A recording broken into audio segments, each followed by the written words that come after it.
Hello and welcome to Read the Whole Bible with Trenda Jones. I'm Trenda and this is day 97.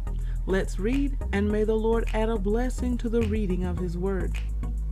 Today we begin reading at Numbers chapter 4. Duties of the Kohathites. The Lord spoke to Moses and Aaron. Among the Levites, take a census of the Kohathites by their clans and their ancestral families, men from 30 years old to 50 years old, and everyone who is qualified to do work at the tent of meeting. The service of the Kohathites at the tent of meeting concerns the most holy objects. Whenever the camp is about to move on, Aaron and his sons are to go in, take down the screening curtain, and cover the ark of the testimony with it. They are to place over this a covering made of fine leather, spread a solid blue cloth on top, and insert its poles.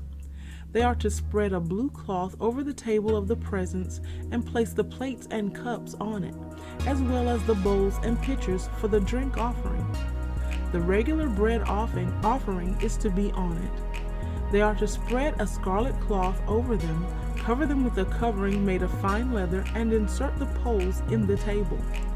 They are to take a blue cloth and cover the lampstand used for light with its lamps, snuffers, and fire pans, as well as its jars of oil by which they service it. Then they are to place it with all its utensils inside a covering made of fine leather and put them on the carrying frame.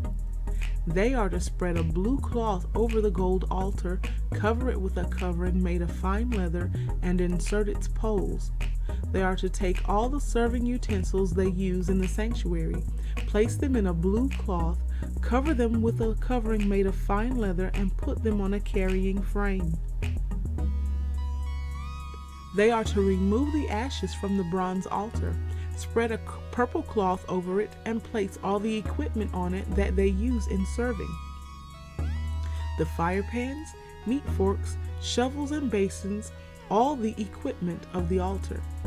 They are to spread a covering made of fine leather over it and insert its poles. Aaron and his sons are to finish covering the holy objects and all their equipment whenever the camp is to move on. The Kohathites will come and carry them, but they are not to touch the holy objects, or they will die. These are the transportation duties of the Kohathites regarding the tent of meeting. Eleazar, son of Aaron the priest, has oversight of the lamp oil, the fragrant incense, the daily grain offering, and the anointing oil.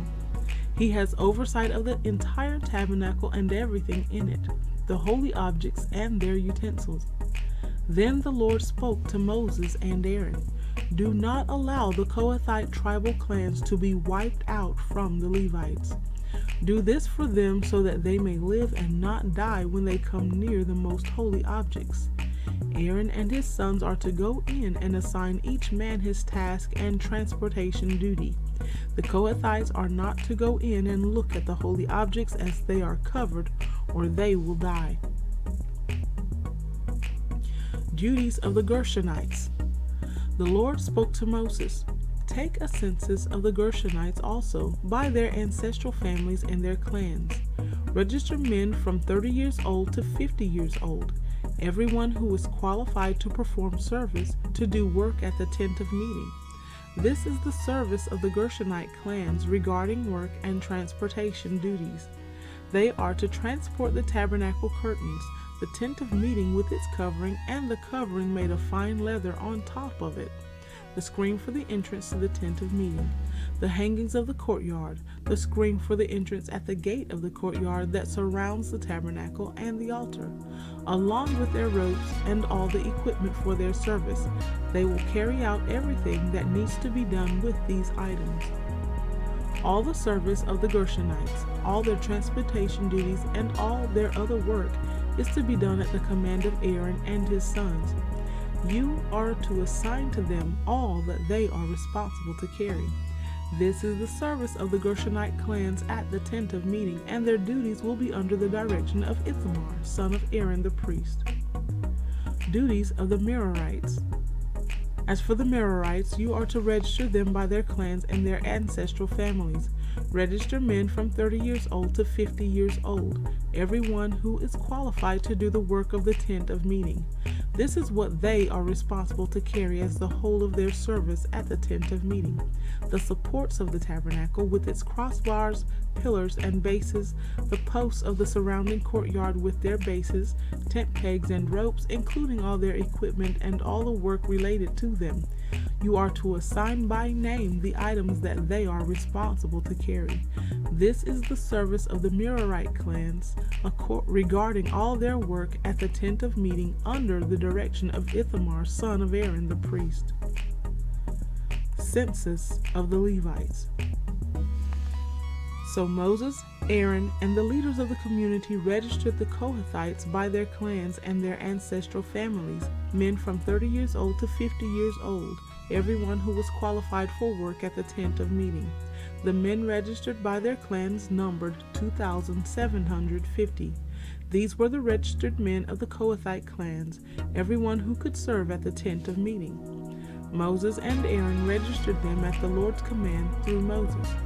The Gershonites were registered by their clans and their ancestral families, men from 30 years old to 50 years old, everyone who was qualified for work at the tent of meeting. The men registered by their clans and their ancestral families numbered 2,630. These were the registered men of the Gershonite clans. At the Lord's command, Moses and Aaron registered everyone who could serve at the tent of meeting. The men of the Merarite clans were registered by their clans and their ancestral families, those from 30 years old to 50 years old, everyone who was qualified for work at the tent of meeting. The men registered by their clans numbered 3,200. These were the registered men of the Merarite clans. Moses and Aaron registered them at the Lord's command through Moses. Moses, Aaron, and the leaders of Israel registered all the Levites by their clans and their ancestral families, from 30 years old to 50 years old, everyone who was qualified to do the work of serving at the tent of meeting and transporting it. Their registered men numbered 8,580. At the Lord's command, they were registered under the direction of Moses, each one according to his work and transportation duty, and his assignment was as the Lord commanded Moses. Proverbs 31. The words of Lemuel. The words of King Lemuel, a pronouncement that his mother taught him. What should I say, my son? What son of my womb? What son of my vows? Don't spend your energy on women or your efforts on those who destroy kings. It is not for kings, Lemuel, it is not for kings to drink wine or for rulers to desire beer. Otherwise he will drink, forget what is decreed, and pervert justice for all the oppressed. Give beer to one who is dying and wine to the one whose life is bitter. Let him drink so that he can forget his poverty and remember his trouble no more. Speak up for those who have no voice, for the justice of all who are dispossessed. Speak up, judge righteously, and defend the cause of the oppressed and needy. In praise of a wife of noble character. Who can find a wife of noble character? She is far more precious than jewels. The heart of her husband trusts in her, and he will not lack anything good. She rewards him with good, not evil, all the days of her life. She selects wool and flax and works with willing hands. She is like the merchant ships, bringing her food from far away. She rises while it is still night and provides food for her household and portions for her female servants. She evaluates a field and buys it. She plants a vineyard with her earnings. She draws on her strength and reveals that her arms are strong. She sees that her profits are good, and her lamp never goes out at night. She extends her hands to the spinning staff, and her hands hold the spindle. Her hands reach out to the poor, and she extends her hands to the needy. She is not afraid for her household when it snows, for all in her household are doubly clothed. She makes her own bed coverings. Her clothing is fine linen and purple. Her husband is known at the city gates, where he sits among the elders of the land. She makes and sells linen garments. She delivers belts to the merchants. Strength and honor are her clothing, and she can laugh at the time to come. Her mouth speaks wisdom, and loving instruction is on her tongue. She watches over the activities of her household and is never idle. Her children rise up and call her blessed. Her husband also praises her. Many women have done noble deeds, but you surpass them all. Charm is deceptive and beauty is fleeting, but a woman who fears the Lord will be praised. Give her the reward of her labor, and let her works praise her at the city gates. Mark chapter 15, resuming reading at verse 33. When it was noon, darkness came over the whole land until 3 in the afternoon. And at 3, Jesus cried out with a loud voice, Eloi, Eloi, lema sabachthani, which is translated, my God, why have you abandoned me? When some of those standing there heard this, they said, See, he's calling for Elijah. Someone ran and filled a sponge with sour wine, fixed it on a stick, offering him a drink, and said, Let's see if Elijah comes to take him down. Jesus let out a loud cry and breathed his last. Then the curtain of the temple was torn in two from top to bottom. When the centurion who was standing opposite him saw the way he breathed his last, he said, Truly this man was the Son of God. There were also women watching from a distance. Among them were Mary Magdalene, Mary, the mother of James the younger, and of Joseph and Salome.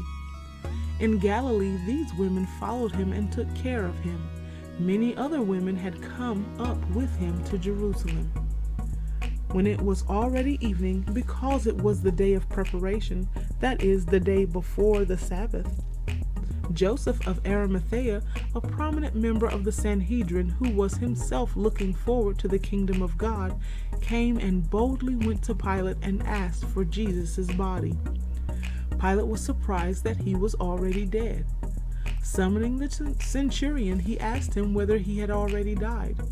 When he found out from the centurion, he gave the corpse to Joseph. After he bought some linen cloth, Joseph took him down and wrapped him in the linen. Then he laid him in a tomb cut out of the rock and rolled a stone against the entrance to the tomb. Mary Magdalene and Mary, the mother of Joseph, were watching where he was laid.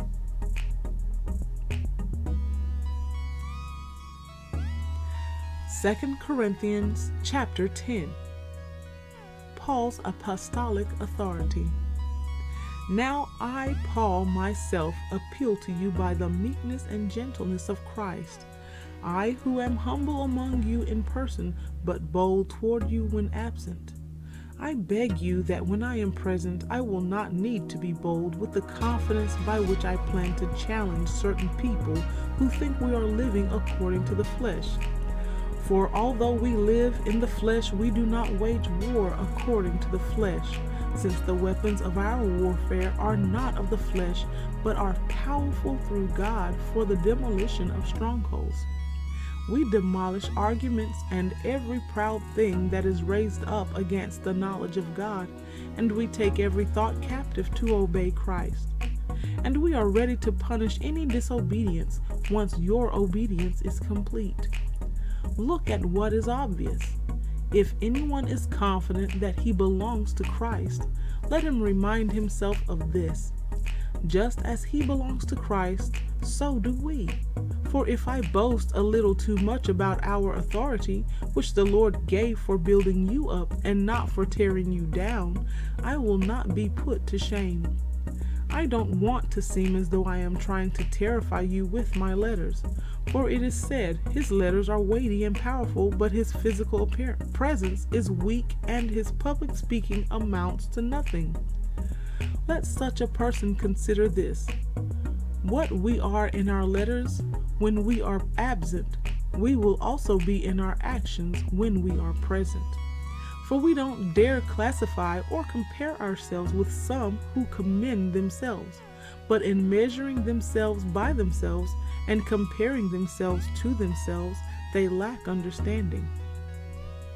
We, however, will not boast beyond measure, but according to the measure of the area of ministry that God has assigned to us, which reaches even to you. For we are not overextending ourselves as if we had not reached you, since we have come to you with the gospel of Christ. We are not boasting beyond measure about other people's labors.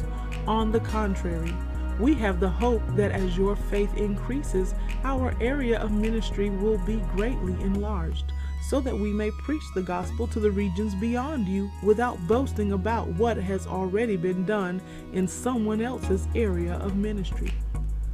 So let the one who boasts, boast in the Lord, for it is not the one commending himself who is approved, but the one the Lord commends. Psalm 97. The Majestic King. The Lord reigns, let the earth rejoice, let the many coasts and islands be glad. Clouds and total darkness surround him. Righteousness and justice are the foundation of his throne. Fire goes before him and burns up his foes on every side. His lightning lights up the world, the earth sees and trembles. The mountains melt like wax at the presence of the Lord, at the presence of the Lord of the whole earth. The heavens proclaim his righteousness, all the peoples see his glory. All who serve carved images, those who boast in worthless idols, will be put to shame. All the gods must worship him. Zion hears and is glad. Judah's villages rejoice because of your judgments, Lord. For you, Lord, are the most high over the whole earth. You are exalted above all the gods. You who love the Lord hate evil. He protects the lives of his faithful ones. He rescues them from the power of the wicked.